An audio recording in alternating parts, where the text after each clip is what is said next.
Hey, and so we're live. It is Tuesday, January 12th, 2021 at 12:56 p.m. I don't know why I always feel the need to say the time, but I like to. So anyway, we're here on a Tuesday, right? And so earlier, my daughter and I, Audrey, she was asking about, we were talking about subject of bullies got brought up. And what does that have to do with becoming the monster? Well, when we talk about bullies, there was a quote by Nietzsche that said, how do you put it? I'm going to read it. Beware that when fighting monsters, you yourself do not become a monster, right? For when you gaze long into the abyss gazes also into you, right? Friedrich Nietzsche. So, how do we stop bullies? How do we prevent bullying behavior? What is bullying, and what is uh, when we confront it or when we try to stop it? How do we keep from becoming that ourselves? Because we're actually seeing that in America, and we've seen it for some years now, where this has sort of been building up. They have sort of that I don't want to insult anybody, but that like sort of revenge of the nerd type of theme, right? Where the people that were being teased and mocked, became powerful both financially and in society and even in politics. Sort of like this, it can turn into sort of like a revenge fantasy, like especially for people that have been abused. It turns into, say, from being bullied, and I know because I was bullied when I was a young kid myself. It can easily turn into something from being victimized or being bullied or being harassed into, when the tables are turned, becoming that which you despised or that which you suffered under. And you see that throughout history also. I like to say that heresy is whatever the inquisitor says it is, so that can change from time to time. You see it in the religious wars with the Catholics in back in history, when, say, the papacy would try to squash free ideas like Galileo, for instance, right? And then the Protestants get in power in certain areas, and then they in turn turn on those that are Catholics or those that are or Jewish.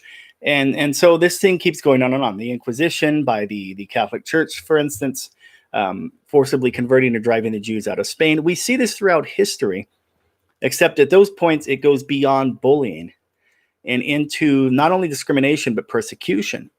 So these things, I guess you could start them out in different levels, and there are probably people out there that speak to these things much more knowledgeable than I. But I do know that my ideas on this subject are this.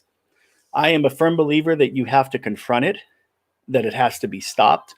I do not believe, sorry, there's my alarm there. I do not believe that we solve the issue of bullying by ignoring it. Now, there are different things that I teach my daughters, that you can ignore certain petty things or certain small things, but if they are persistent and they are bothering you, it is better to speak out and to say something and to confront it rather than to let it just sit there and seethe, right? And fester on the inside of you, because then you can become bitter and resentful. And then that in turn will cause you, if you allow it, to become a bully yourself. And my girls know too, and I'm going to be very brief on this, but they know too, because I asked, like Audrey today, we were talking about it, and I said, when you get a bully to stop and you confront them and they stop, if you go after them when they're not doing anything to you, is that the same as defending yourself? And of course, she said no.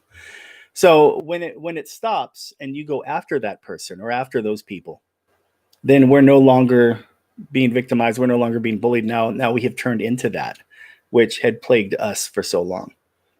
So when you fight a monster, when you confront a monster, don't turn into one. It doesn't mean that you can't defend yourself. I'm a firm believer in confrontation. People have told me, Colby, you're very confrontational. In some ways it's negative, in some ways it's a positive, because I told them, it's better than me letting it fester inside. And I will take so much, and sometimes I've been prone to blowing up and anger. But at the same time, I tend to deal with things as they come up. And so unfortunately with me, time and a place means here and now. Now, a lot of people aren't like that. They're more like, this is not an appropriate time and place to deal with this. But for the most part, in my personal life, if something happens in public, I deal with it in public.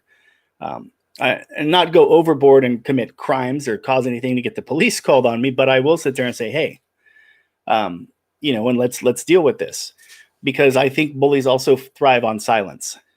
And we're seeing that now, not just with, again, this really to me has nothing to do with the president And Twitter, this has much more to do with all of us and the potential for my friends and family and my loved ones and society in general, whether left, right, in between, whether apolitical, whether, no matter where you stand on this,